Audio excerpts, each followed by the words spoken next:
It is ringing. Tim Beckley. It is I, Daniel. All right, it is I. Wow, I feel like the king has just walked into the room.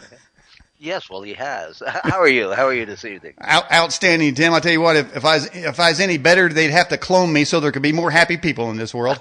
Oh well, good. That's a great attitude. I wish I could catch up with you today.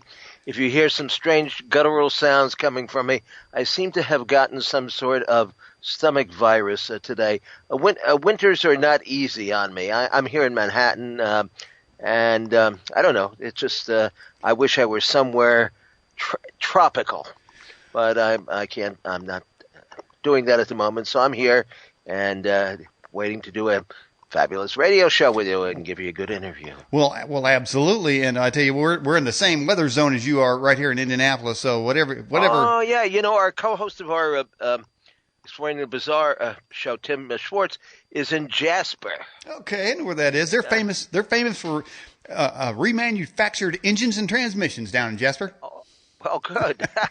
Tell them I know that. That's how well informed I am. All right, okay. So, hey, well, Tim, welcome to the program. And man, I really want to key in on a whole new angle. This show's been going on for about 14 years, and of course, as you have done, and many of others have done, I've talked to many people in the UFO field and investigatory genre type of thing. But the idea that there is a synchronicity connection. And how it may pertain to UFO or alien contact is so intriguing. I've never heard that made before. But before we get into that, Tim, why don't you give yourself a brief introduction to our audience, the viewing and listening audience of The Edge? Okay. Well, I got started in, I guess I'm mainly known as a writer and editor on UFOs, but I've kind of grown up with the paranormal. When I was about 3 years old, my father was from Kentucky, and my parents used to drive down there every year because my mother had asthma real bad. And in those days, if you had asthma or breathing problems, you went to the bluegrass state because they lacked the pollination, which they have now, so that doesn't work anymore. Mm-hmm. But for 3 or 4 weeks during the summer, my parents would head down to Shelbyville, which is the home of the Chicken King, Colonel Sanders, of course, who I met over the years. But it was kind of a long drive. My parents had an Oldsmobile, and my father did most of the driving while my mother sat next to him in the front seat, I'm sure, giving him, directions at every turn. And I would have an area in the back seat that was made up for me, with a blanket and some water to drink. I remember, down here we used to stop along the way and get actual well water. I mean, we're talking about, lifting the bucket with cold spring water up, And anyway, it would take about at least 3 or 3.5 days to drive down there. And I guess the last couple of hours, my father wanted to push on, but my mother insisted that we stop. It was getting dark. It was getting foggy out. So I guess my mother put down her foot and told my father, let's stop right away. Don't go any further. So he stopped the car, and I slept in the back during the night. And then when the mist broke in the morning, it turns out that the car was parked on the side of a cliff, and if we had gone another foot or two, I would not be here today to tell you about synchronicities or UFOs or poltergeists or anything else. Now, people say, oh, your guardian angel, saved your life. Well, I don't know if it was a guardian, angel or not. I mean, not in the biblical sense, but I'm sure you're familiar with the works of Charles Fort and John Keel. Charles Fort, of course, I didn't know, but I have visited his gravesite, which is in the rural cemetery outside of Albany, New York. And both John Keel and Charles Fort believed that we were mere chess pieces on a great cosmic chessboard, and that someone or something was manipulating our existence, and that we had, I wouldn't say no control over our lives, but they had the ultimate control. So, I grew up reading Charles Fort. They had really cheap paperback editions when I was maybe 8 or 9 or 10 years old, and I read all the stories about objects falling from the sky and mysterious disappearances and weird lights and so forth.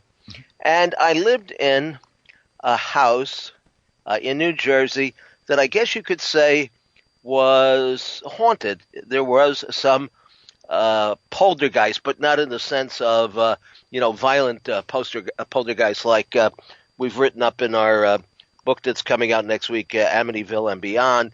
But it was things like lights going on and off, and doors opening and closing. And I can remember a piece of chinaware, a plate, kind of just sliding across the tabletop, and I won't say floating to the floor, but it reached the floor without breaking, which would seem not impossible, but not very likely. No crack or no chip or anything in it. Also, too, one night my mother and I heard the sound of what seemed to be a baby crying. And we followed the sound, and it seemed to be coming from a particular area of the house, and we followed what appeared to be little booty footprints in the snow to the main gate in the backyard until they disappeared. I had some out-of-the-body experiences, some astral travel, and at the age of 10 years old, I had my first of 3 UFO sightings. Now, I can tell you about it. It's not a spectacular sighting. I don't claim to have met aliens or gone to Venus or anything like that. I left that up to some of the other writers that I was beginning to read their books, But anyway, it was a warm summer night like July and August, I think around 1957. And in those days, we didn't have any air conditioning, so we just kind of sat on the front stoop until it cooled off, and then we would go inside. Now, at some point, somebody approached us, came running up to where we were sitting on the stairs, and pointed out across the street what seemed to be a UFO. That's the best way I can describe it. It was a brightly lit object just above the cloud covering. I would say that it was maybe about 25 feet in diameter. I could not see any metallic hull or anything like that because it was just up above the clouds. There was one across the street over an abandoned factory building, Lefkowitz Leather, okay. And a second object pretty much over the house where I lived, where we were seated on the front steps. Now, these objects rotated in the sky. The one over the house would go over to where the factory building is. One factory building would come around and hover up overhead. This went on for, I guess, maybe 15 minutes, and then the one across the street blinked out as if somebody had pulled a light switch. Well, a couple of days later, there was a little item in the newspaper to the effect that other people had witnessed this phenomena, but the authorities were saying it was nothing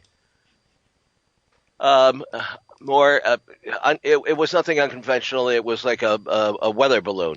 Well, Daniel, how many people have actually seen weather balloons? I mean, do you know anybody that's actually seen a weather balloon? No. I don't know. I've never. No. I don't think I've ever seen one in my entire life. I've seen party balloons and stuff like that. And I've seen more Bigfoot than I've seen. Weather balloons. What an excuse, I could have gone for something else, but that was the one that they threw us, a weather balloon.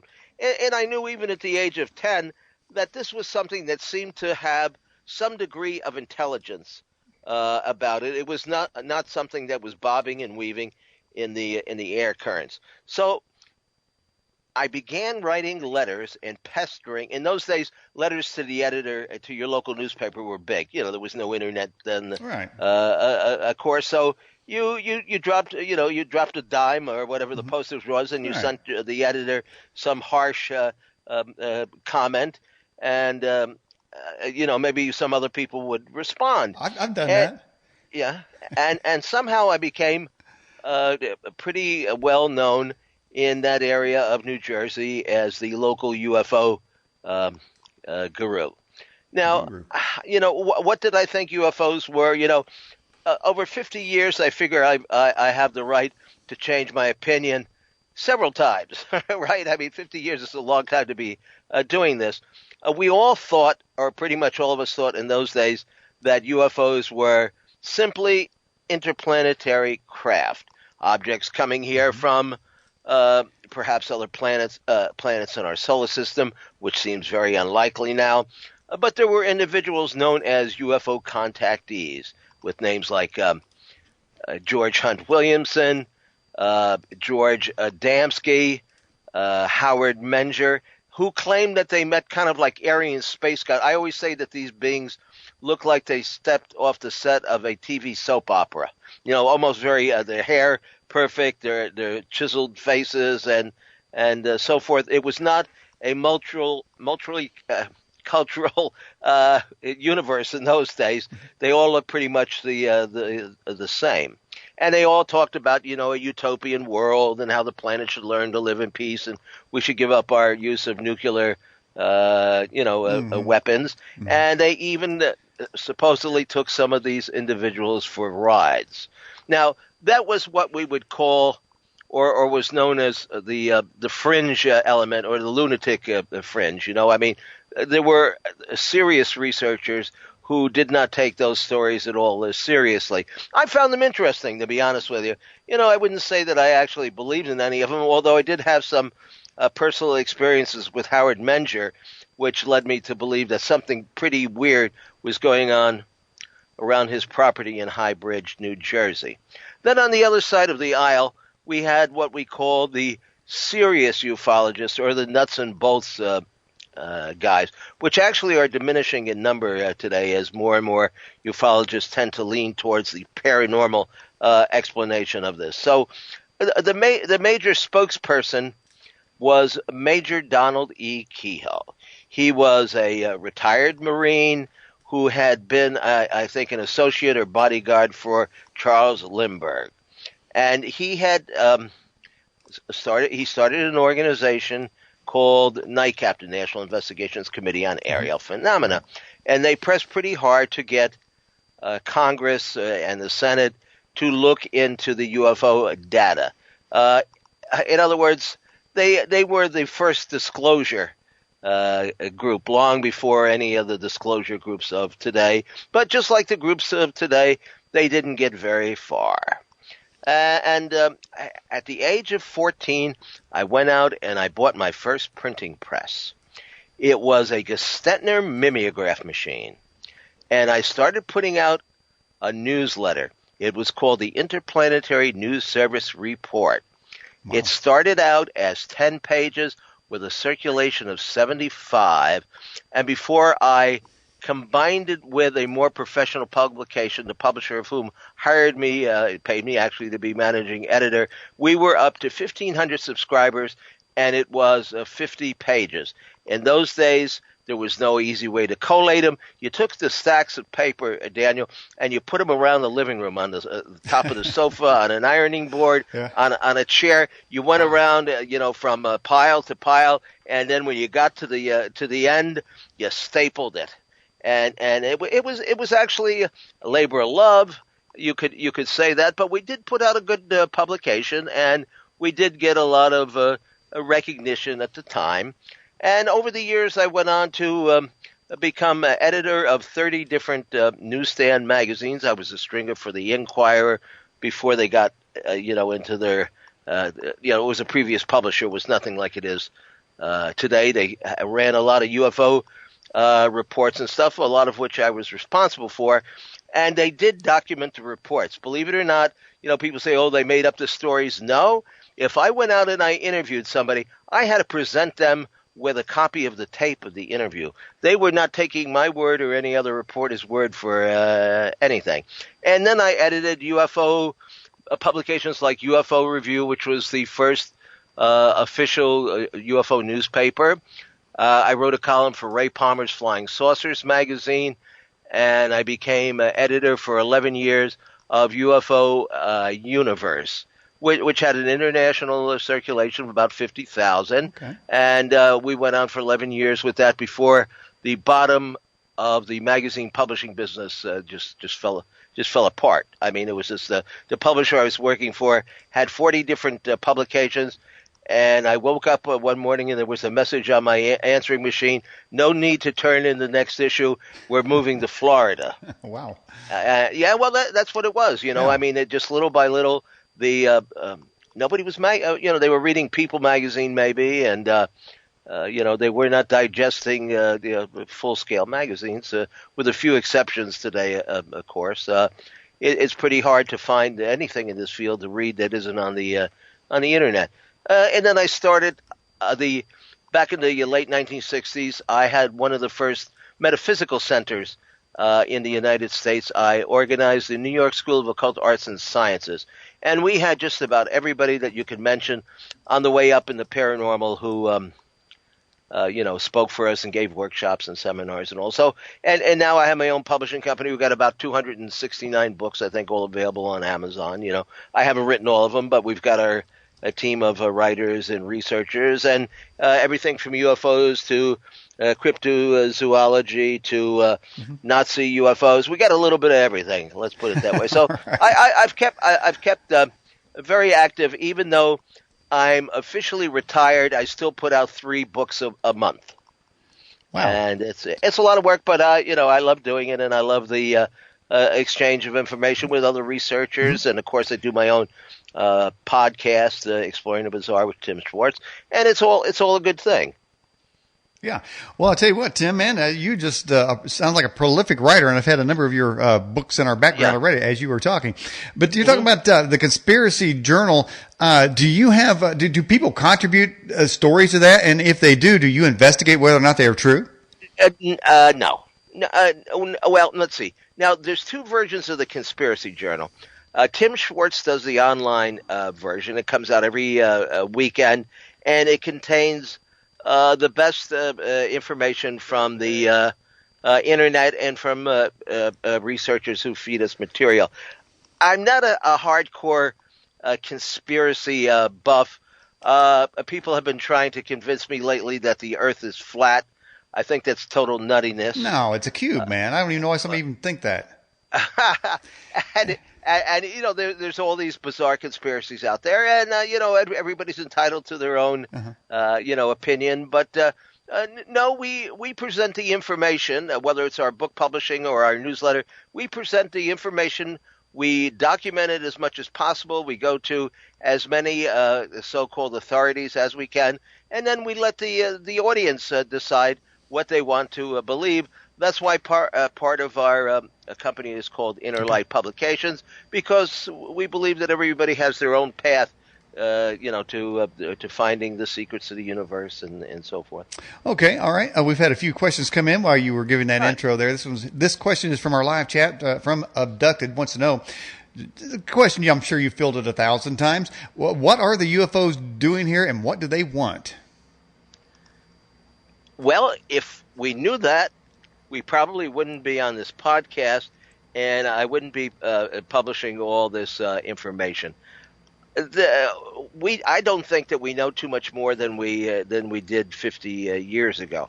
Now, my own opinion is that most of these things are of an interdimensional origin.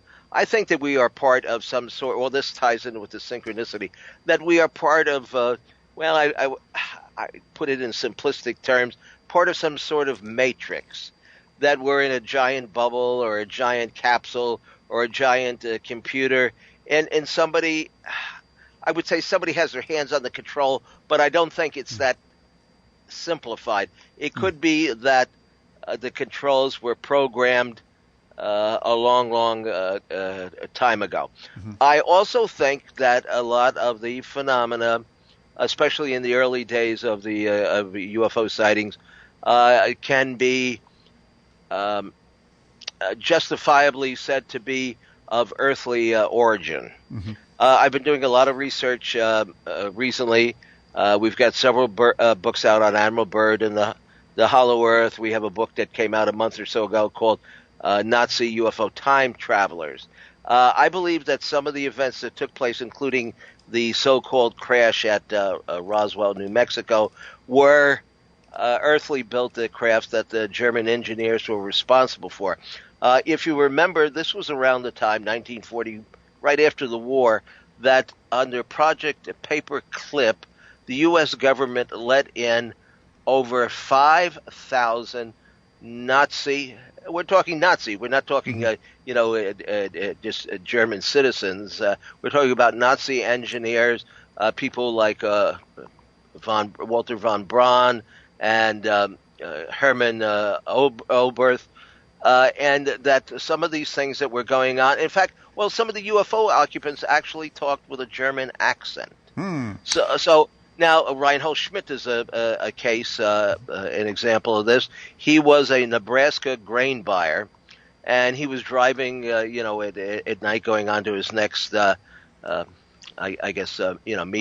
to sell some grain. I don't know whether he was selling it or buying it, but he was stopped in the middle of the road. There was this object, and he went inside. Invited inside, or instead of being forced inside. There wasn't so many abductions in those days. These were people that were meeting extraterrestrials on a kind of a one-to-one basis. They give them the high sign and maybe shake hands or what. Well, Tim, from the political point of view, the word Nazi has been. I mean, every election cycle, there's always everybody. Each side calls the others a Nazi, and I'm thinking, wait a minute now. The United States government and all world governments relished the Nazis at the end of the war. They wanted those Nazis, and they built our space program. So I don't know how, what the bad, connotation there is. I don't know. Well, I mean, look at what they were supposedly responsible for doing. I mean, we let them in. You talk about vetting. I think we let most of them in without being vetted whatsoever. Anyway, the space people, they talk with a German accent. They looked kind of Aryan, like I say, like the soap opera stars. And in the case of George Adamski, which is probably the most famous of all of the contactees, he was out in the desert in California. And the meeting, and most people don't realize this, the meeting was actually preordained. One of his group was an individual by the name of George Hunt Williamson, who claimed to have had established radio communications with these a group of extraterrestrials, and he also fooled around with the Ouija board. Well, the Adamski group has tried to keep this hush-hush over the years. They deny it whatsoever, but it's the truth. It is what it is.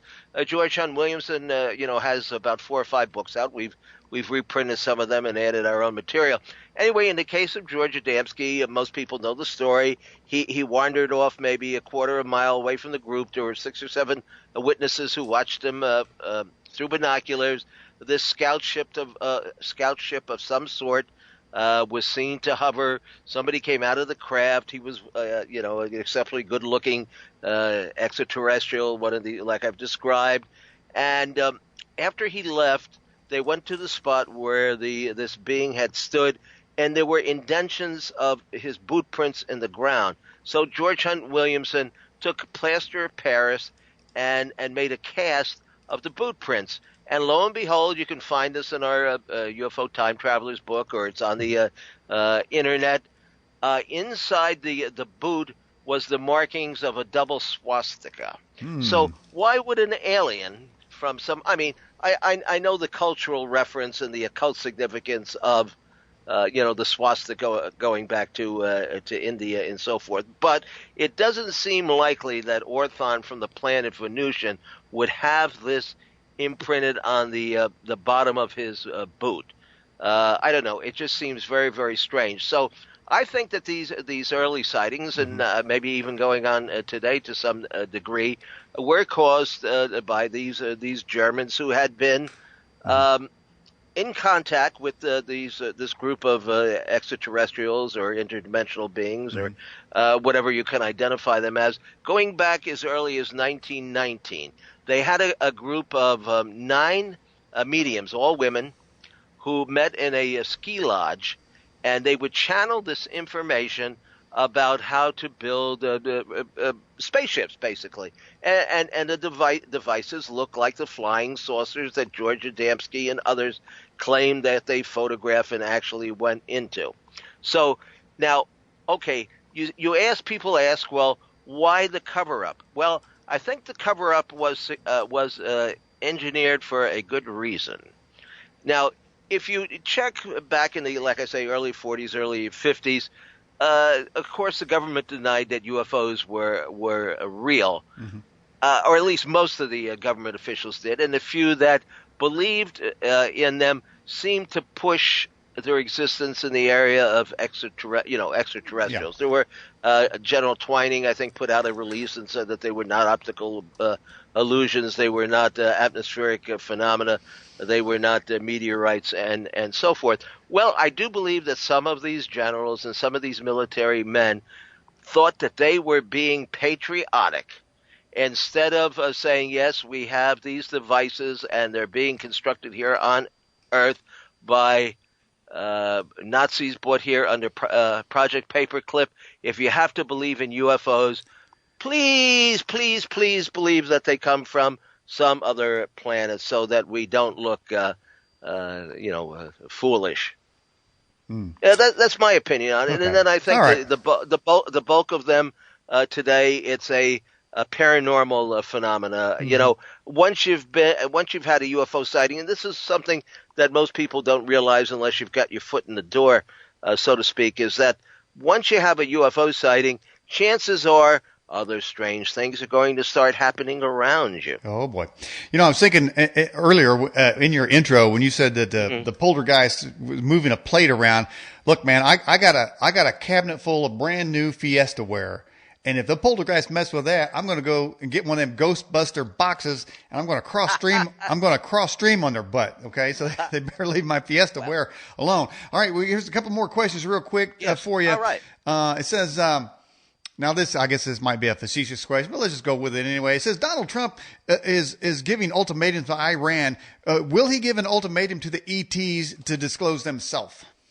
No, Donald Trump doesn't know anything about UFOs. Couldn't care less. And but from that sarcastic question there, hasn't there been a hope for every new president to give the okay for disclosure, to tell us? Well, not hope by me, because I don't think it will ever happen. Yeah, I remember they said, I remember that Bill Clinton said he would, and Jimmy Carter said he would. And Jimmy Carter had a UFO sighting. Well, they tried to convince him over the years that he didn't see what he claims to have seen. Right. But let me tell you this. I did a little bit of research on it, because they talk about how he was in front of, I think, the Lions Club. They'd had a meeting, and it was a little bit after dark, and they looked up in the sky, and there was a couple of strange objects blinking on and on. So you look at that, and you think, oh, planet Venus, right? But that was hardly the case, because in this a small town in Georgia, they were having a mini UFO flap. In fact, there were a couple of UFO landings that were reported within a couple of days of the sighting outside the Lions Club. This was no planet Venus. This was something that a structure of some sort that was being seen and was coming down fairly close to the ground. Well, we know that the presidents don't know. I don't think anybody since Harry Truman has known too much about UFOs. Hillary showed an interest in the subject, but of course, if you're into if you're a politician and you bring up UFOs, it seems to give it's a negative thing. I mean, to some degree, because it still has that a laugh factor. Associated with what I read is maybe Obama would pay him $150 billion to get a revelation. All right, let's get to another question for you, Timothy. This question is, are you suggesting that we may be in a holographic universe? I'm suggesting that that's a possibility, yes. Now, let me tell you a story, these synchronicities. Okay, we all know about the crop circles, and a lot of people think, well, they're all hoaxes and made up by pranksters and all. There could be a few that are legitimate, and if they are, they seem to be some sort of a sign or a message, but we can't interpret it and what have you. I mean, we look at them and everybody comes up with a different explanation to it. But I think that these interdimensional beings would like maybe to communicate with us, but maybe they don't have vocal cords like we do. That maybe they are not a physical, a structure. At least some of them are not. So they have other methods to communicate with us, or maybe it's part of this giant computer program. I mean, I don't claim to have the answers. I'm just theorizing here. To me, this is it's like a giant chess game. It's a philosophical subject, and it's like religion. We can sit here and debate it and come up with our own ideas and theories, and I have mine. Okay, so back around, I've noticed this synchronicity coincidence thing. Back in the 1960s, this is the first one that I took real notice of because it was a humdinger. Back around 1966 or 67, I was invited to speak to a group in San Francisco, and they were running that particular year the National UFO the Congress of Scientific Ufologists, I think it was called in those days. Yeah. And they had rented a nice size auditorium that holds maybe 400 people or something like that. And they invited me. They paid my way and put me up for a couple of days to come out to San Francisco and give a talk. Okay, so I went out there and gave a presentation, and I guess it went over fairly well, even though I was only a kid, like, 16 years old or something like that. And I couldn't remember. I mean, I couldn't tell you that now. I mean, that's such a long time ago, but it's not the point. Anyway, on Sunday, I was due to return to the East Coast and had some time to kill. So we all suggested, well, let's pick a place at random in downtown San Francisco. I had never been to San Francisco before. Let's pick a place at random and go in and have Sunday morning brunch. Okay, so we pick a place, and I remember it had a swinging door, like an old Western bar or something like that, And we picked a table. I think there were about maybe 6 or 7 of us. There was Dale Reddick, who was the organizer, and his wife was there, and a few other people who I've lost in time, Mm-hmm. And we just were having a general conversation, and I happened to mention, I said, geez, I know some people who moved from the East Coast to San Francisco, and if I had thought about it, I should have contacted them and invited them to my my talk, but I didn't, and so forth.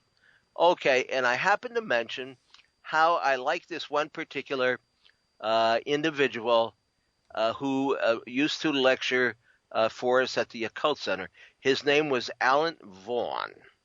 He was a psychic, but he was also an editor and a writer. He wrote a couple of books, and he had moved from New York to San Francisco. They hired him to be the editor of a magazine called Psychic. In those days, there were numerous magazines on the newsstand that you could buy, some of them rather glossy, pertaining to the paranormal. And Psychic was one of those magazines. I think it came out every other month. It had large, glossy photographs of Peter Herkos and Elaine Garrett and Bishop Pike and others. It was a more serious publication than, like, say, Fate magazine or something like that. It was a little bit more highbrow. Okay, so I mentioned Alan Vaughn and said, geez, I wish I had contacted him because I like the guy. You could drink a beer with him. He had a good personality. He liked to laugh. Okay, 3 minutes later, the door to the bar swings open, and this gentleman comes in walking his dog. The gentleman approaches, and I stare at him, and I said, this can't possibly be. He approached the table, and I said, aren't you Alan Vaughn? And he said, yes, I'm Alan Vaughn. I said, Alan, we were just talking about you. Now, what is the chance that will happen? That you are in a town you have never been in before, and the person you are talking, it's not like saying, oh, somebody called me on the phone after I thought of them, right? I mean, this is one in 4 million or 5 million. I don't know. I mean, you can't even calculate it actually. So we invited him over. He had his beer. I drank my Bloody Mary, and we had a good laugh over this. And I said, Alan, so you're editing Psychic magazine out here. What else are you doing? And he said, well, I'm writing a book on synchronicity, and I guess I'll have to include this in the book. And so, indeed, that's what he did. If you can find it, it's a little 75-cent paperback by Alan Vaughan. He's deceased now for many years, and I think it's case 37 in the book. Yeah. Okay. So, yeah, I mean, coincidence that somebody had to plan that. It just doesn't But who? happen by itself. Well, I'll tell you what. Our moderator Jade has this question. Yes. What do you think limits our perception of authentic synchronicity? What do I think limits are?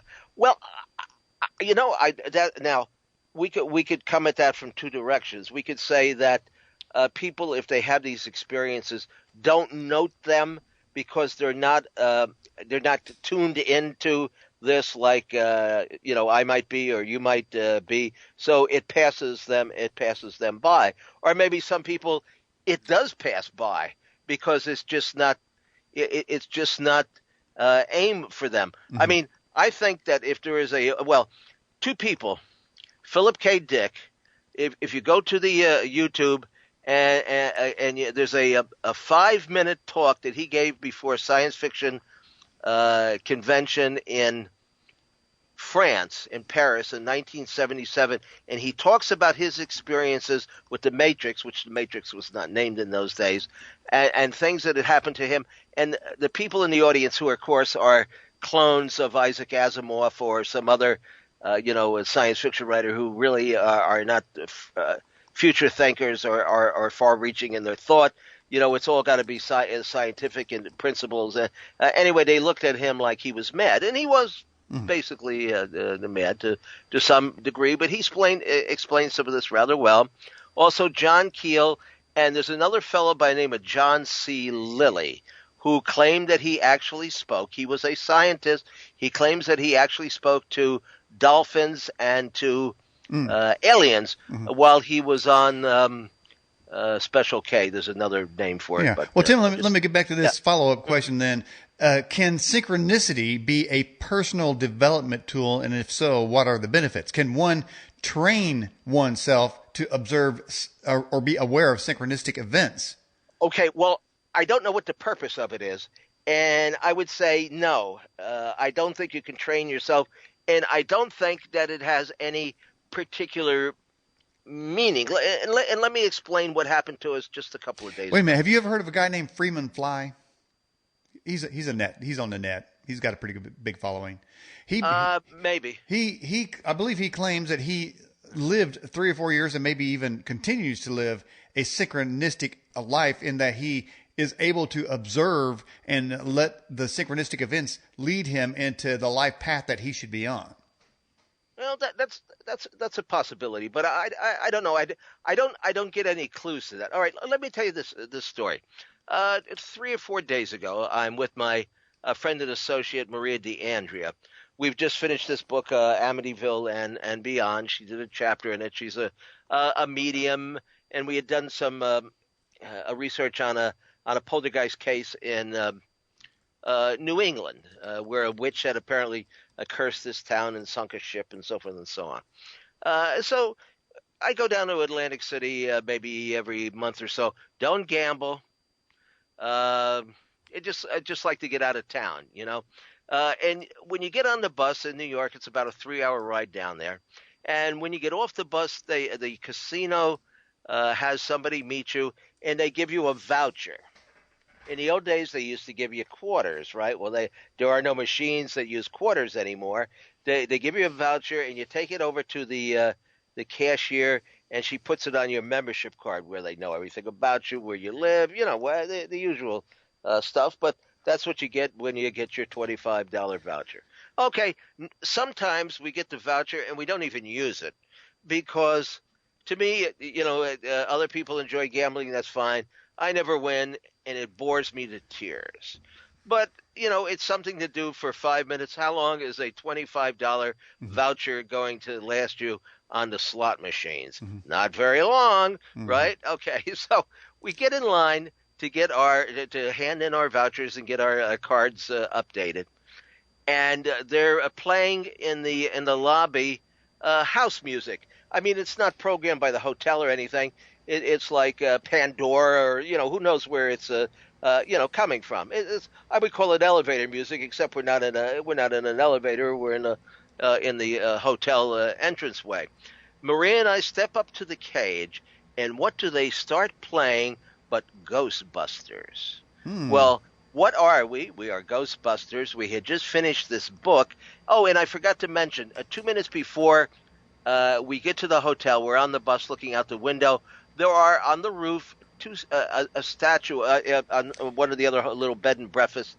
And over the years, wait a minute now, Tim. There's some synchronicity right there, because just a while ago I mentioned the boxes to catch the ghosts. From Ghostbusters. Okay, but the point is, okay, now I thought, okay, here we are. They're playing Ghostbusters. We got this coupon, and we had just been actually talking about Ghostbusters on the way in, because we saw these statues of the Blues Brothers. And Dan Aykroyd has had an interest in this because his father ran a seance circle in his house up there in Canada. So we figured, wow, man, this is a sign. This is a symbol. Maybe we're going to parlay that $25, comp ticket into something real. So I come up with the idea, well, not just to throw it into any slot machine. Let's see if the hotel has a Ghostbusters slot machine, right? Okay, so it turns out that they did, but they didn't. They had two of them, and they were penny machines. We ain't never going to make much money off of a penny machine, right? And not only that, they took out the Ghostbusters machine like a couple of months ago. They were missing from the floor. Maybe they took them out because they knew we were coming or something. But here is a golden opportunity to fund us, right? Forget about fund me on the internet or something. They could have dropped whoever they are, could have dropped thousands of dollars in our lap, which we would have used partially for the betterment of the movement, whatever the movement is, and partly to benefit ourselves, to be frank with you.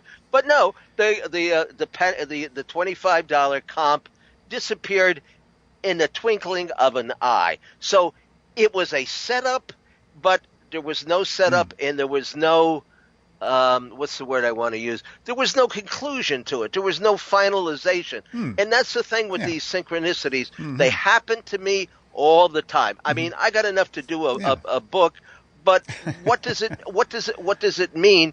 It means to me that it proves that somewhere out there is a controlling mechanism that is responsible for maybe teasing us or tricking which refers a little bit to your opening statement about somebody manipulating our existence. We got one more question before we go to our 9 o'clock 5-minute break. It says, what's the difference between synchronicity and coincidence?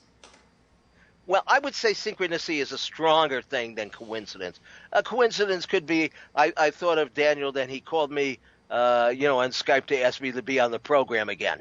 I mean, it's a low-level synchronicity. Synchronicity would be something like I've described, where it's almost enormous and out of the league of being a simple coincidence. Coincidence is you run into somebody in the supermarket you haven't seen in 6 months. Well, maybe it has some meaning to you, but I don't see it as a big synchronicity. It has maybe it has some meaning to you, but I don't think on an overall cosmic scale of 1 to 10, it's about a 3, where the synchronicities that happen to me, I put them up there 7, 8, 9, and a couple of them maybe even 10. High-ranking synchronicities, I think. Yeah. Well, I mean, look at this stuff. I mean, I could sit here and tell you, talk to you all night about this. I had an interesting thing happen with a quarter. Do we have time to tell this? Or probably not. We're about 1 minute away. Why don't you tell the folks? All right. I'll whistle instead. Before we go to our break, Tim Beckley, tell us about your website or any book you've written. Oh, yeah. Well, like I say, if you want to get a free subscription to all my stuff, find out what's going on, best thing to do, send me, either look for me on Facebook. It's Tim Beckley, Beckley, just Tim, not Timothy. Or send me an email, mrufo8@hotmail.com. Just say, send me the works. and we'll put you on the list, and maybe even send you a free DVD, and tell you where to get all kinds of our films on YouTube and all kinds of. We like to share. I mean, we like, because the more we share, more people buy our books. I mean, Good. even in this day and age, we sell over 1,000 books a month because we got 279 titles or something like that. But we're still a powerhouse of paranormal. Right on, right on. All right, Yeah. All right, Tim, stay on the line. We're going to turn you down. We'll be back with you in 5 minutes. All right, everybody, you're watching and/or listening to the Edge Television broadcast. On our Newsmaker line tonight is, of course, Tim Beckley of Conspiracy Journal and Bizarre Bazaar. If you missed any of the first hour, it will begin to replay directly after the show. We'll put it up on our YouTube channel, podcast it, and our TuneIn radio playlist. We're going to be back in 5 minutes. Here we go. A message, somebody up there is trying to get our attention. Yes, but is there a message that I couldn't say? It's like, even with the bulk of UFO events, what is the message? I mean, outside of the contactees who claim that they've been on board the ship and they met these extraterrestrials, and many of these cases, of course, go back 50 years now. There aren't too many of people making such claims today. I don't know. What is the message? The message might be that we are here and we share the same space or the same universe with you. And maybe they don't want us to destroy themselves or pollute to. Maybe that's pushing it. Maybe that's pushing it a little. I've heard that, Tim. I've heard that kind of said many times. Yeah. The aliens seem to have an agenda. They want clean water, clean air, no nukes. Anybody wants that. They want free universal health care, and they want free education. That sounds more like a political. For that, man. That sounds more like a political. Here, yeah. Isn't that the imagination of a political agenda? Maybe trying to masquerade as an alien contact. Well, why see it from a negative point of view? Just because you're seeing it from the other side of the aisle, I would believe. I'm not seeing it from the other side of the aisle, but you've heard those things. You've heard those things. You've heard those things as well, haven't you? Yeah. Well, you just said it. You just said it. Listen, all I'm trying to say is I don't know what their agenda is. It could be that some of them are yanking our chain, so to speak. That they're saying anything. It's like it's a raw intelligence. Maybe it doesn't communicate on the same wavelength as we do. Yeah. It hasn't the same concerns. It's just kind of there. Yeah. Well, see, I've never heard of all the alien. Now, on the ones that describe, if you listen to them, what they say the aliens want. That group of alien interview guests. They all seem to say the same thing. That almost sounds like the left political party. I have not yet heard one of the alien investigators say that the aliens want people to work for a living. They want lower taxes. They want to build a wall, for that matter. I haven't heard. They never say that. They always seem to say the left. Obviously they don't want to build a wall. If you build a wall, to Mexico, you might as well build a wall to outer space. I mean, you talk about building a wall. Well, yeah. Well, why? What's anyway? I don't want to get into politics. I'm just saying. I'm just saying the difference. I'm pointing out the difference. Let me tell you another story here. What I'm saying is there's some form of raw intelligence that we haven't really deciphered, and we really don't know. All we can do is go on the air and we can discuss this. Mm-hmm. Yeah. About a year or two ago, I was with my friend Carol Rodriguez, who is an artist. She does some of our book covers, and it was, I think, a Labor Day, and so we had the day off, and it was still, it was warm out, and we decided we wanted to go over to the park on the west side where we had never been in Manhattan. It overlooks the Hudson River or something like that. So I didn't know exactly how to get there, but Carol did. She's more of a bus, and subway person than I am. Mm-hmm. So she says, well, we take the crosstown bus on 23rd Street and Fifth Avenue. Does that bus ride have an alien connection, Tim? Well, it has a synchronicity connection to it. It's all wrapped up in the same. When you say alien, what are we talking about? We're not necessarily talking about extraterrestrials. We're talking about some sort Mm-hmm. of intelligence that Mm-hmm. wants to get their message across, or Mm-hmm. wants us to know that they have a presence here. So Mm-hmm. you can call them alien. Any of these things are alien to us. I call them ultra-terrestrials Oh, that's because interesting. I think that they exist in some other Mm-hmm. dimension, and they're not necessarily from other planets. I mean, there could be people coming here from other They could be worlds. interplanet. Inner mind, inner planet, whatever you want to call it. Okay. So anyway, we get to the bus stop, and I asked Carol, well, how much is the bus fare? That shows you how often I take the bus. And she said, well, we're senior citizens now, so it's Mm-hmm. $1.25, half the price that most people would pay.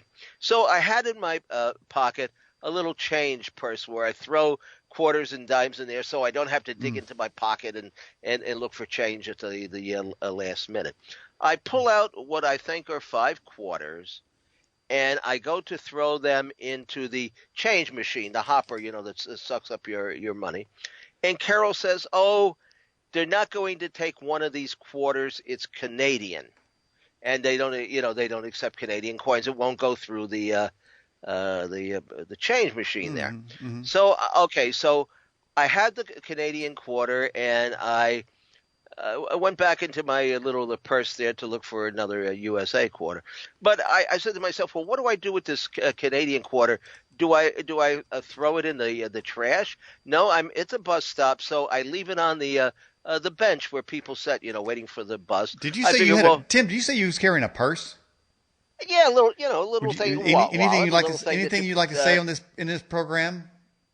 Hmm? Anything you'd like to come out and say in this program? Just saying, man. Well, it's anything that you carry your money in Okay. is a Okay. purse. I mean, it's a Yeah. word. Well, there you go. It's not a wallet. It's a little coin changer, you could No, there you say, go. if that you want to call it. There you Okay, so instead of putting the change back into the into where I keep the go. coins, I decided I'll leave it on the bench, and maybe someone will be visiting from Canada, and they will pick it up and take it back with them. I mean, why throw money away? Mm-hmm. Okay, so we get on the bus. I throw the 5 quarters into the hopper, and we take a seat and we go across town. Now it only takes about maybe 5 or 6, 7 minutes to get there.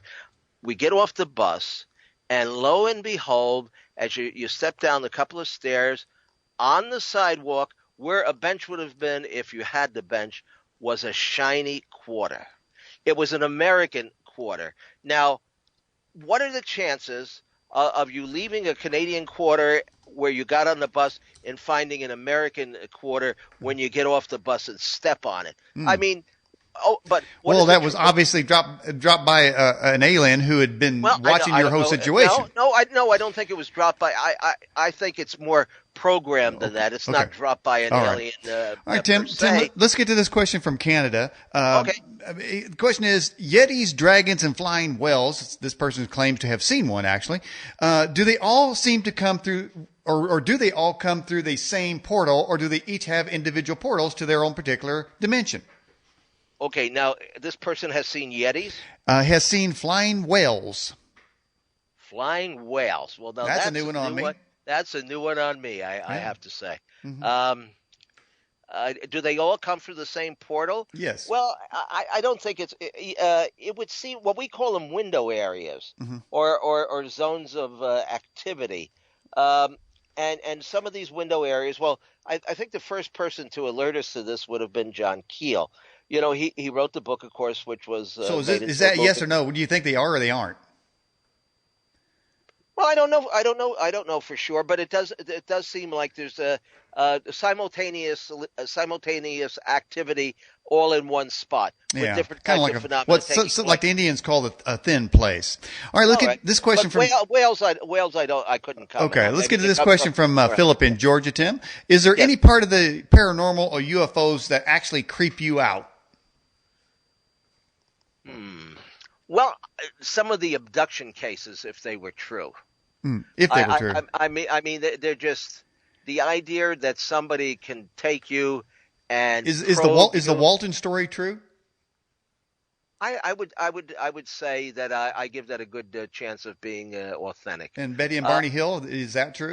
Yes, Betty and Barney Hill, yes. Hmm. Okay. Some of the original stories. Now, I'm fairly good friends with Dr. Leo Sprinkle, who was one of the original investigators of the abduction phenomena. In Yeah. fact, we had him on our show recently. There are a couple of abduction cases that have transpired that the public is probably not that familiar with. Everybody is Hmm. familiar with Betty and Barney Hill. Yeah. Travis Walton would probably be number two. There's the lady here in New York, Linda, who supposedly was floated outside of her window and taken on board a ship, That sounds and pretty fun. people on the Brooklyn Bridge saw her going and being levitated into the craft. Now, I investigated a case, and this took place in the 1970s. I used to write for a magazine called UFO Report, which had a very large circulation at the time, and the stories they made the writers pretty well document these incidents. There was a fellow by the name of Carl Higdon. He Hmm. lived in Wyoming, and he worked in the oil field, or something to do with oil. But he called his boss up that day to take the day off because he wanted to go elk hunting. Right? Okay. Okay. So he gets in his vehicle Hmm. and he goes out to an area that I guess he knew to be heavily populated with elk during the hunting Hmm. season. Okay, he gets out of his vehicle. He has his rifle with him, and he sees a couple of elk in the distance, and he gets ready to fire the rifle Uh-huh. to take down one of the animals. Yeah, sure. Now, I would. okay, all right. So he pulls the trigger on the rifle, but instead of the bullet coming out at full force, it kind of came out in slow motion, is the way he described it, and the bullet hit some sort of invisible screen, like Hmm. plexiglass or something like that. But it Yeah. didn't make a sound. Oh, the And aliens later on, saved him. they picked up the shell, and it was turned inside out or something. I mean, Okay. it showed some peculiarity. All right. Well, okay, Tim. About it. Let's Yeah. go to this question from John in Pennsylvania. Can UFOs conceal themselves as ordinary aircraft and helicopters? Well, I've interviewed a few witnesses who claimed that they saw objects that actually change shape in midair. Hmm. I remember interviewing these two teenagers that had seen this cigar-shaped object, and they were pretty reliable. I mean, and they seemed sincere about this. Hmm. They saw this cigar-shaped object, and over a period of several minutes, it turned into a ball, like a globe.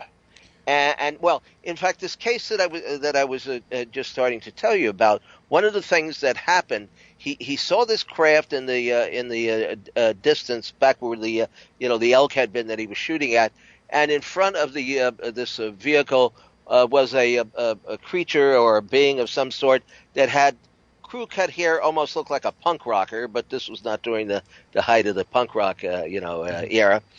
And he described the object as like being on stilts, and it was rather small, and it was cubical in shape, which is not your common, garden variety UFO. Hmm. And he eventually found himself inside the craft. But the weird thing is that the dimensions of the craft once he was inside was totally different than what it had appeared to him when he was outside. And here's the punchline: a couple of the elk that he was going to take down were inside cages in the vehicle. And an elk is not a small animal, as we know. So there wouldn't have been room for the control panels and the occupants and the elk inside the craft that he had seen standing on the tripod in the field. Wow. So yeah, they do. Okay. They do. Yes, they do have the ability, apparently, to change Okay. to change shape. Yeah. All right. We got this question. It says, we've all seen plane chemtrails. Has there ever been any UFO chemtrail? Only one that I know of. I don't know if I would describe it as a chemtrail per se. Back in Peru, and this would have been maybe around 1954, early 50ish. I don't remember the exact year, but there was this object that was shaped like a rocket, but there's no rockets in Peru, certainly not in those days. And there was a trail of something, smoke or chemtrail or whatever you wanted, coming out of the back of the object. That's the only one that I can think of offhand that would have that chemtrail effect. There may have been others, but it just doesn't come to mind offhand. Okay.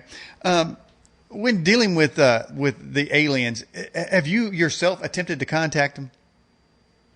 Yes, I did, and I believe that I might have been successful. I was in England. This would have been I was invited over by the Earl of Clancarty, Brinsley Laporte Trench, who had actually written a book called The Sky People on ancient astronauts about 5 years before Van Daniken. And he was a member of the House of Lords. He was the Lord, Clancarty. I think he was the eighth Lord of Clancarty or something. It comes down through the family based on a land ownership or something like that. So now he had a UFO group, believe it or not. You talk about disclosure. He was way ahead of everybody. He had about 100 members in Parliament and the House of Lords, and they set up an unofficial UFO group. And they would invite speakers from all over the world at their own expense to come and talk on UFOs. And these people, these members of Parliament, some of whom were believers, like Lord Hill Norton, who was head of the British Admiralty at the time. Some were believers and some were skeptics, but they all had a very lively discussion. Okay, good. So I came over and I gave my talk, and the next day I headed out to the British countryside. I took the train and got off at Stonehenge and spent some time there. I went up to Scotland to visit with the Loch Ness Monster, who was not apparently too anxious to see me because he never appeared. And then I stopped off in the town of Warminster. Well, now, Warminster is on Salisbury Plain. It's about a stone's throw from Stonehenge, half an hour or something like that. Yeah. Now, back in 1965, there was the beginning of a giant UFO flap. There was an object which got the nickname of the Thing. It all started on Christmas Eve when this woman was returning home from a Christmas Eve sermon, and she heard the sound of what she said, sounded like 1,000 bumblebees, and she was forced to the ground by the sound and also some tremendous pressure. And this particular sound, this mysterious sound, went on for a while, and then UFOs started to appear, and people found a couple of spots where they could actually go and see these objects on a regular basis. One spot was Cradle Hill, and the other spot was Star Hill. Now, those names go back many centuries. One would wonder perhaps why they were named Star Hill and Cradle Hill. Perhaps these sightings were going on back, 300 years ago. Anyway, there were a couple of spots where these objects appeared on a regular basis, and groups would gather from all over Europe and even the United States to have UFO sightings. And there was even one fellow by the name of Bob Strong, who is a retired Hey, do you think RAF. it's true that I think Ed Dames is out there in the desert looking at UFO wars through night vision glasses? Is that possible? I've never used them, but I've obviously I've heard of people who have had some very good sightings using the Have goggles. you ever heard of somebody using orgone to cause a UFO crash? Orgone energy? Yes. Not a UFO crash. No, I know people have used it as a to change the weather patterns and to make it rain and so forth. Wow. But to cause a UFO crash, no, it's not. It's not anything that registers with me. Anyway, my attempt to communicate with a UFO, I was standing with a group of other people, And Arthur Shuttleworth pointed out this object in the sky and said, I think that's one of them. And I said, well, how can you prove it? It looks like like a star or a planet or something. He went to the car. He got a giant torchlight, a searchlight. It started blinking at the object, and it seemed to make movement in the sky every time he would do that. And he handed me the torchlight, and I started blinking at it, and it looked like the hands of a marionette or something, like it was moving. So, that was an attempt to communicate, and I do believe that they were signaling back. I had no proof of it. It was just something that happened. Yeah. Well, and this was the area where all these sightings had taken place over a couple of decades. Well, Tim, do UFOs ever run on negative energy? Run on negative energy? Yeah. You mean how they're anti-gravity? Or yeah. I don't know. That's something that's kind of something I've kept away with. I'm not a big technology person. I do know now. This is an interesting fact. There was a fellow by the name of T. Townsend Brown. I don't know if you're familiar with him, but he did some experiments in the early 1950s with anti-gravity and electrical pulses and stuff. And he was the actual founder of the National Investigations Committee on Aerial Phenomena, which actually was made up of all kinds of admirals and CIA people and all. It seems like it was almost a plant job. There have been some people who have tried to use some kind of technology to come out with some sort of a flying vehicle. I don't know how successful they've been doing that. What would you think is the most noticeable reversed engineering that we have from crashed alien craft?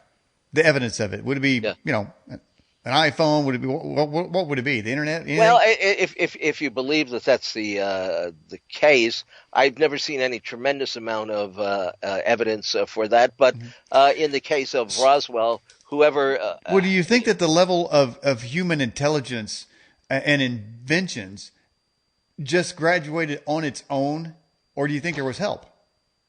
Yes, there could definitely have been help. No doubt about it. Who the assistant, who's assisting? Again, it all depends upon what your belief system is. Is it a group of extraterrestrials assisting us? So you're saying there's no central truth; it's whatever you believe. Yeah. Again, it's not something that I've really spent a lot of time thinking about. All I know is that I had my first transistor radio, and it was like a pretty big compared to what we have today. And I would sit there and listen at night to the Long John Nebel show, thanks to the transistor radio, and that's kind of one of the reasons I got into this. So could a transistor be reversed engineering?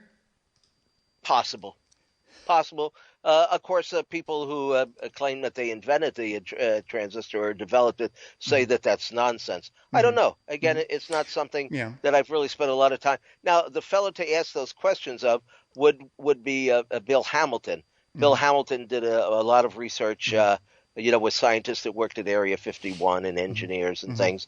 And he is or was, I haven't talked to him in a while, a big believer in reverse engineering. So I just haven't studied that part of it enough to really know. So if somebody has a synchronistic event, or maybe say deja vu, could that be them remembering where the aliens had took them in a previous abduction case? So like they abducted them and they took them somewhere, dropped them off, and then later they happened to visit that same place and they had this eerie feeling they've been there. So could that be evidence? Haven't heard of any cases like that. None that ring a bell. I really haven't gotten that much involved in the abduction end of this. I mean, I know people who have studied it, who of course believe that it's a very authentic phenomena, but I don't know as if it's taking place at the number of episodes or incidents that some of these researchers would have us believe. I mean, how about yourself? Have you had abduction experiences, or had a lot of people on your show that report these things? Well, yeah, I've had people abducted. I myself have not been abducted, Tim, but I certainly have seen UFOs. So I would give credibility to that there is something up there.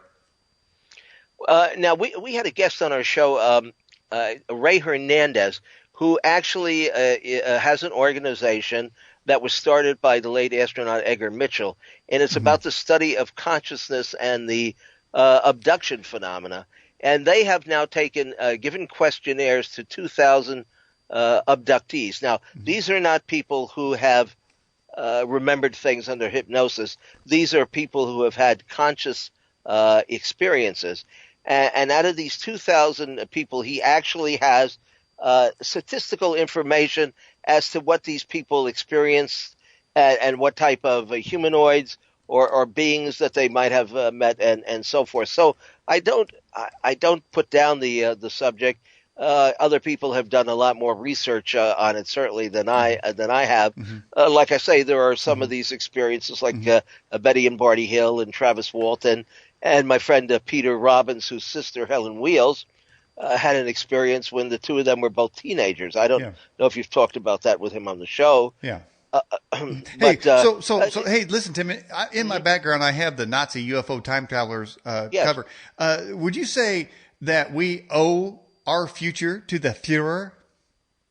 Well, that's the subhead that we use. Well, there are people who believe that there is evidence that some of these objects are time traveling devices. And that the Nazis actually discovered a way of traveling through time back during the end of World War II, or perhaps even before then, by these channeling experiences that were taking place between 1920 and 1945 or so. You have the incident that took place in Kecksburg, Pennsylvania, of course, where this object came crashing down out of the sky and landed in the woods. And the object, is described by most of the people, fits the exact description of this bell that the Nazis supposedly invented, known as the Glocke. Do you think there's going to be a time when we see the Nazis rise up from inner Earth?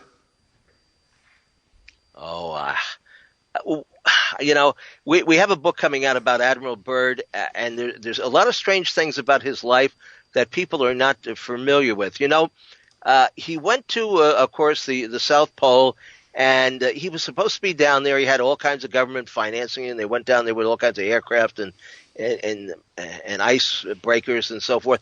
And he was supposed to stay for a period of about 6 or 7 months, and ended up coming back in 3 or 4 weeks. And he was a Mason, and most of the members of his expeditions were Masons, and he swore them to secrecy, that they could never tell about what happened on this expedition. And of course, there are some people that say that there was a colony of some of these Germans that had left Germany at the end of World War II and had gone and developed some sort of encampment there at the South Pole. Will there be an uprising of Nazis? I wouldn't think they have a big enough force to do that. We've got they've had an 50... awful lot of other things to worry about at this point, I think, than just Nazis. Well, I mean, let's have 70, 80 years to repopulate the inner Earth. They ought to have quite a population by now. That was possible, but they have to be down there, I guess, with factories constructing all the.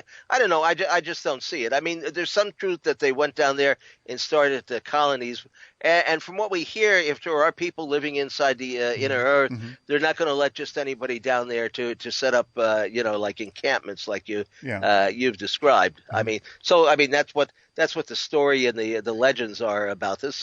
It's kind of a hard scenario to prove, but in this book that we're doing, Ed, we do have quite a bit of evidence. Well, like I say about Admiral Byrd, his son was on the way to take care of his estate.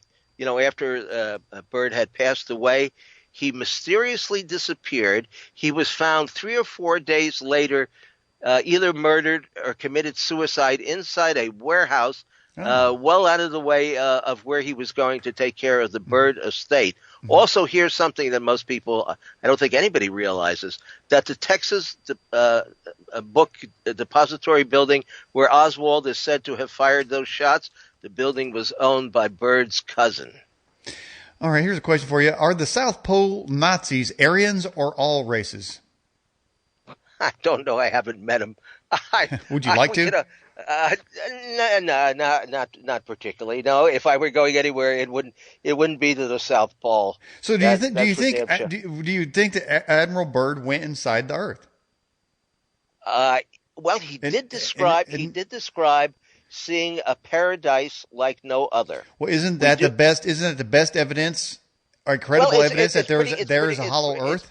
yeah, it's pretty good evidence, and also too, there are some photographs that purport to show um, entrances to the hollow Earth, and Mhm. even some photographs by NASA that have mysteriously been blacked out Mhm. in the areas where these entranceways would be, so that you can't see them. Right now, Google does the same thing, don't they? Black out certain areas. Yeah, I've heard that. Yeah, I haven't confronted that firsthand, but Hmm. that seems to be the case. Hmm. Have you ever Googled like entrances to the Hollow Earth? No, I just seen the Yeah, pictures. I just seen yeah. I've screenshots of seen. those. I've never Yeah, really followed yeah, through. yeah, and I've seen some things that supposedly are like entrance ways, that look like huge Hmm. cutouts in the ice and stuff. There, it's Hmm. a mysterious area, no doubt about it.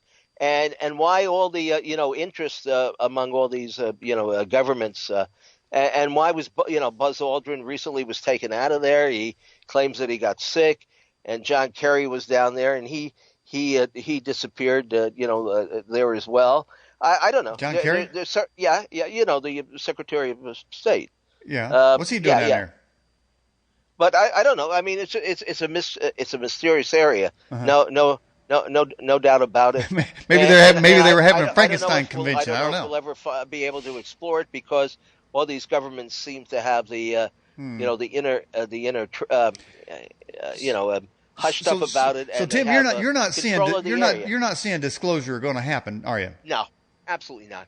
No, the only way that there will be disclosure is if the intelligence behind these objects decide to disclose their what they're here for, or Yeah. their points of So origin, do or you anything. think that orbs are just miniature UFOs?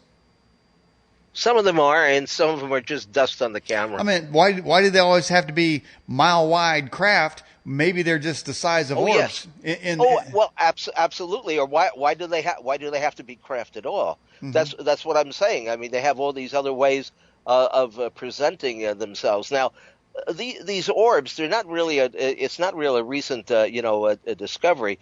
I remember years ago going down to Brown Mountain, North Carolina, where Mhm. there have been all sorts of what we call spook lights or ghost lights, right? Right. And talking to, now, they even had a viewing stand there at one point where people could go up the ladder in a little tower, and Yeah. look down into the mountains and see these things. Uh-huh. And I talked to a number of old timers there. Now they've since passed away, Mhm. but they told me how they saw these objects, like you call them orbs, or spook lights. They would be in front of them, let's say 40 or 50 feet, and as they approached the objects would disappear. But if they turned around, the objects would be directly behind them. Mhm. They had the feeling that these objects were intelligent, that there was some sort of intelligent mechanism behind Mhm. them, that Mhm. they were just not like Mhm. random lights floating around. Well, you know what? The In that old series called Land of the Giants, that little craft could have been considered a orb. Yet there were mhm. actually people in it, right?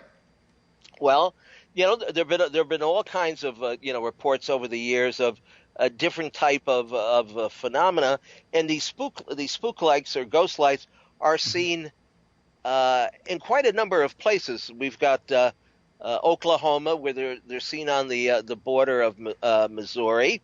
Mhm. We've got some of the best ghost lights or spook lights in Norway, where Mhm. the local university actually set up cameras and all to Mhm. photograph these Mhm. things. And of course, the Marfu lights down in Texas, and a lot of local spook lights and stuff Ooh. like that. That most people, it doesn't even register. I mean, unless you've seen them for yourself, or investigated the Yeah. local urban legends, you You wouldn't know, even it know seems to about me it. I just saw a movie on Netflix called Alien Abduction, and it was about the Brown Mountain Lights.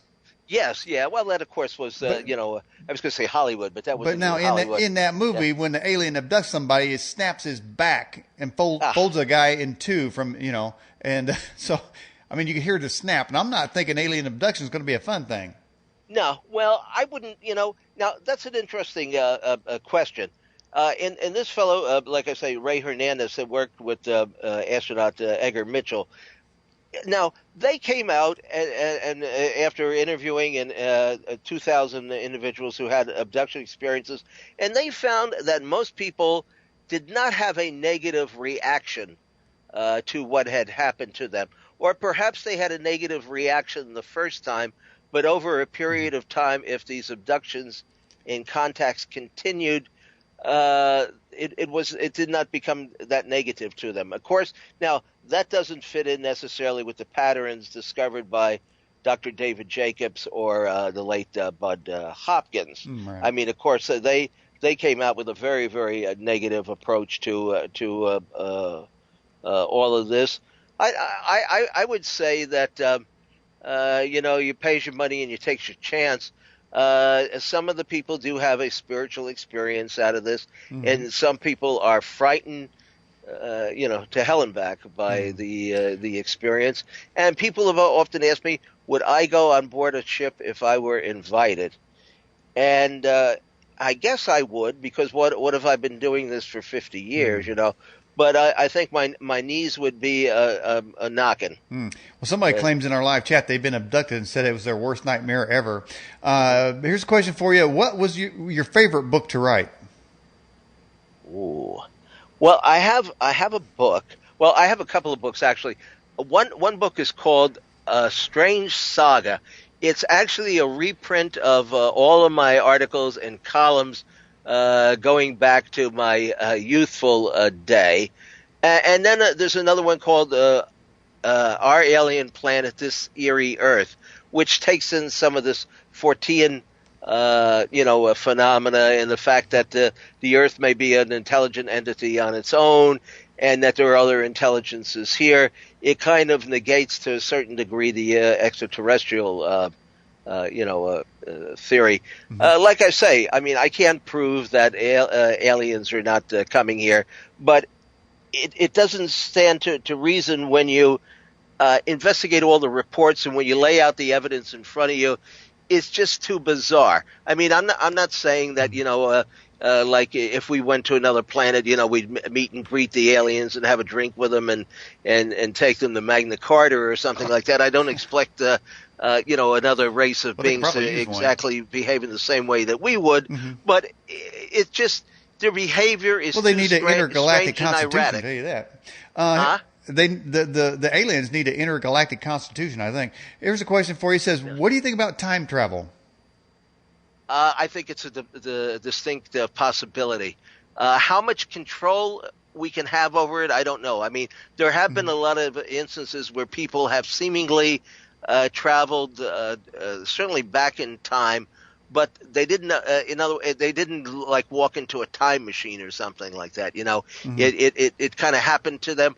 We have some incidences in the UFO field where people have either walked or driven into cloud banks, and when they came out the other side, they were somewhere else. Wow. I mean, strange things like that have like happened. A time slip. Well, that may not have anything. That may not have anything to do with UFOs. That just could be a phenomena that's out there. Well, there's all kinds of unexplained, phenomena that's going on, and that's kind of what's held my interest over the years. And I think a lot of it is interconnected, and we shouldn't jump to conclusions about it. There seems to be a tendency from people to say, "Hey, this is what it is," and there is no other explanation for it. And those are mainly the nuts and bolts people, who see this as an extraterrestrial visitation phenomena. And I don't know if that, like I say, that's not easily proven, and I don't know if that's the case. There may be an Ashtar command. I know people have channeled a lot of this information. They've made a lot of prophecies. A few of them have come true, and a lot of them haven't. I wonder if they know who's going to win the Super Bowl tomorrow. Well, Hey Tim, I know you. Of too course late now. And then, of course, as you said, you've been asked whether or not you would go on a alien, on the mothership if you could. Have you ever been asked this question? Would you kill an alien if you could? No. Why would I do that? It's Well, like people that want to shoot Bigfoot. Let's just say, assuming you could, and an alien was say getting ready to abduct you and perform hideous experiments on you, would you kill him first? How would I know that they were going to do that? Because he has a big. What do I kill him with a kitchen knife? No. This is hypothetical, so you can kill him with an orgon blaster. It wouldn't be the first thing on my mind. Okay, but I'm just saying. Okay, what if what if the alien had a big metal probe and he was going to do some serious probing on you, and obviously you didn't want that to happen? Then would you kill him if you could? If there was such a weapon that would kill him? I mean, would you feel it's morally correct to kill him if he's going to, and if you find out that you're going to be abducted and performed experiments on? Well, there's a few doctors down here on Earth I would like to do that to be honest with you.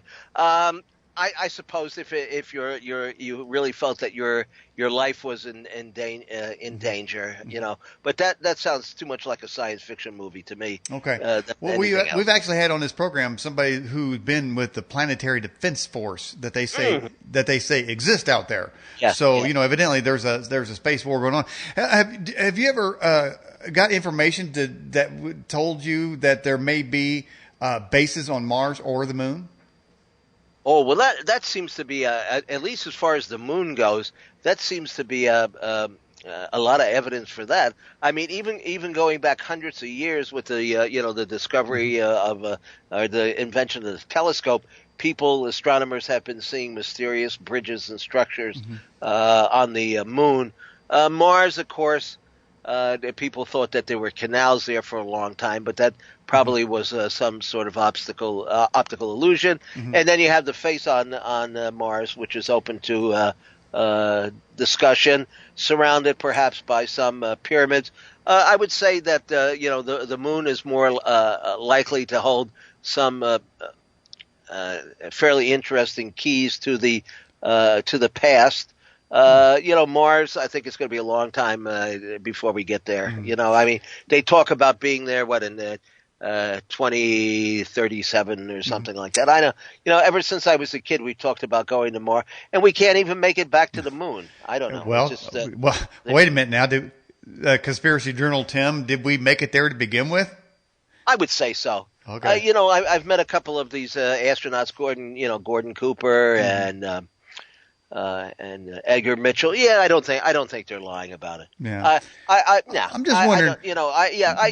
My conspiracy theories are a little bit more paranormal in nature than what you're going to see on the internet, people talking about. Well, I leave it to other researchers. There's plenty of ground here to get into. There's only so much that one person can do. My main interest is in the paranormal, the hauntings, and the poltergeists, and the UFOs, and other things. They'll let other people do the research, and I'll read about it.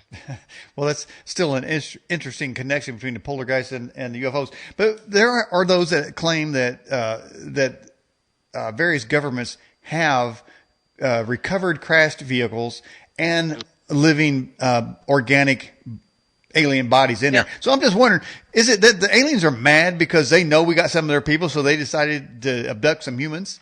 No, I wouldn't. Are they just mad? Is that what it is? I don't even know if they're mad. I don't know if they're mad. We're pretty mad down here too, aren't we? I don't know. There's a lot of mad people wandering around on this planet. No, in fact, would you say we're all aliens? Would you rather exist with aliens or humans? I don't know. It depends on the group of aliens, I guess. I don't know. That's kind of like how could you even come up with if they're passing out some cash, I'll go with them. But what about what in the universal rule? How is it that aliens can abduct humans anyway? What gives them that right to do that?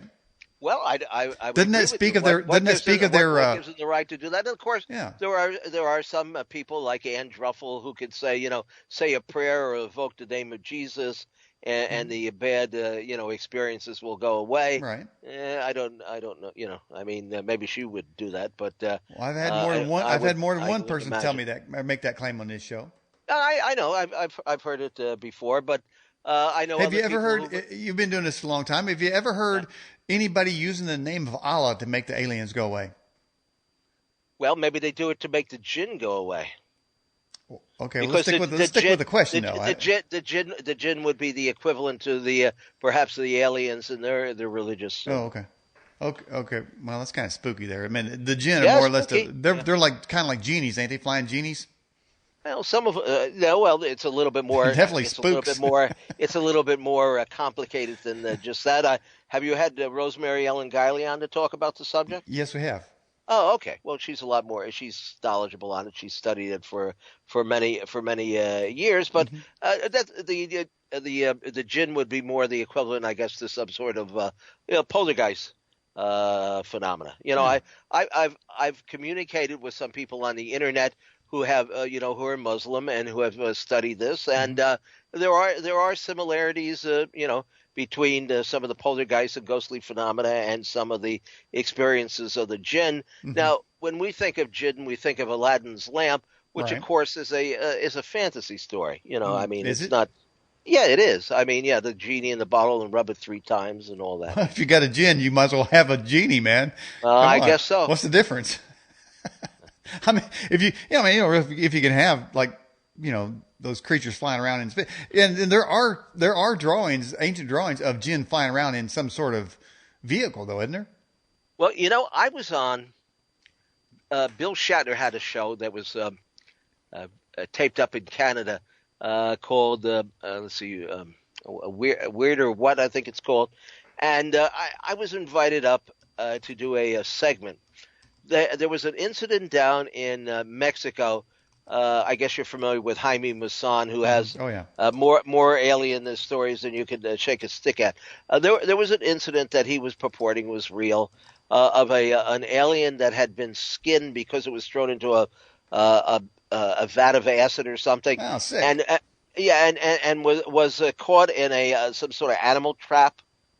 Okay, so they wanted me to come up to Canada and say on the air that this was an extraterrestrial, and I said, "My goodness, that's nonsense." First of all, how could this little thing that looked more like a monkey, pilot a ship? And if Yeah. it piloted a ship from some other, like a solar system or through space, why would it get itself caught in this, a mess with some bad hombre south of the border and end up in a trap? So they still insisted that I come up and do the show, and I said, well, you know what I'll do? I'll come up and I'll discuss it from the point of view that this might have been a jinn. Now Okay. they had never heard of the jinn. This wasn't something that they were familiar with. Right. So I explained it to them a little bit, and then they went for the idea. And so if you see the show, Jaime Maussan is talking about it as if it's an extraterrestrial, and they have some scientists on there who says, oh, the DNA and blah blah blah, and which is a bunch of probably nonsense. And then I come in and I talk about the jinn for a little bit, and they videotaped the episode in a Mediterranean type of restaurant that had all kinds of sculptures on the wall that kind of look like the Arabian Nights or something. So it was certainly a fun show to do, but I didn't think it was an extraterrestrial for one minute. Well, we talk about various entities. You've mentioned, poltergeists and various things in conjunction with aliens. But so in that strata, and of course, I think we mentioned Bigfoots as well. But in that strata or theme, is it possible that a vampire would bite an alien? Well, if a vampire bites a person to get blood, most aliens are not said to have blood. Oh, really? What goes in there? Nothing. Well, I don't. I've never examined an alien, but no, there's no report of like any the cases where these things have like crashed and all, and supposedly aliens, whether they survived or they didn't survive, nobody ever reports seeing blood. I couldn't tell you what's on the inner workings of the aliens, but their anatomy is not certainly the same as ours, and No, I don't. I That don't sounds like think that. I don't. There's enough humans floating around here on Earth that I don't know why a vampire would necessarily want to go after an well, alien. that sounds a little bit like discrimination, though. Well, I mean, is uh, vampires are just are not on racist? my part, on the Vampires are vampires' racist. part, That's perhaps. new. I mean, vampires are obviously racist. Well, if that's your opinion, that's your opinion. I don't know. Okay. I don't. They just if there's no blood for them to draw, why would they go after a creature that has no blood? Well, they just should rip Yeah, out their. I would consider that racist. I would No, just well, consider that kind of like a normal thinking that why spend your time biting the neck or the arm of something that may be a piece of rubber to you. well, really, they should put their fangs right in their big eyeballs. I bet there's something in there. Well, listen, Tim Beckley of Conspiracy Journal. We're at the end of the broadcast. I've got your Conspiracy Journal thing in our background here. What can people find on your website, and how can they read what you wrote? Well, like I say, drop me an email. It's Mr. UFO, MRUFO8 at Hotmail. It's theconspiracyjournal.com. If you go to Mr. UFO's Secret Files, that's YouTube. Google me. Man, anybody who wants it can find me, and I'll There take you care go. of you. I'll make sure, I'll answer your questions as best that I can. And Daniel, I got to give you credit. You fire off the questions more than any host that I've ever been on a show. I mean, you really handled that. I mean, some of the questions I had no answer to, but you really knocked the ball out of the court. Wow. Okay. Well, thanks. All right. All right. Well, Tim Yeah. Beckley, appreciate that, and I appreciate you coming on the Edge television broadcast. And it looks like we've got Tim Schwartz scheduled for next week. All right. Good. Well, he can tell you about the inner Earth. Okay. All right, sir. Well, thank All you so right. much. You take care of yourself. Good night, everybody. All right. Bye bye. All right, everybody. That was Tim Beckley, Conspiracy Journal, talking about the synchronicity and the connection with the alien contact. Next week, his co-editor of the Conspiracy Journal, Tim Schwartz, will be with us. I believe he's been on the program before. If we haven't had a guest on the program you'd like to see, drop me a line at edgeam@yahoo.com. Don't forget to follow me on Twitter. I only got 144 digits there, but believe me, I can crank them out at 144. Or you can follow me on Facebook for longer pontifications of the old cowboy here. And then you can or subscribe to our YouTube channel and get the latest update videos or our podcast and get the update audio. We're going to put this interview up in our TuneIn playlist too. TuneIn Radio is where you can hear our program playing 24 hours a day across any platform, across any device. The show will begin to replay in our main player directly after the show, which is about 5-10 minutes. If you do not refresh your browser, the show will play the ranting points for those of you that missed the early ranting points, the beginning part of this program. I know a lot of people kind of join the program later and they don't even know that the ranting points exist or what that is. But you want to watch that. If you're watching now and you don't know what it is, don't refresh your browser, and the original show will play in its entirety. But shortly we'll upload our high definition video extract of the interview section only. That's the only thing that we actually archive. And of course, sometimes we'll capture some of those ranting points and put them up on our YouTube channel as well. Well, that's it. Daniel Lott. Oh, by the way, thank you everyone for the great questions. And evidently, we got kudos from our guest about how the questions were posed to him from your host. Daniel Lott for The Edge. Bye-bye.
Exploring the bizarre. Your e-ticket ride into the world of the paranormal. Strap yourself in as we traverse the universe exploring the unexplained. UFOs, ghosts, lost worlds, cryptozoology, as well as other dimensions. It's time to take back the night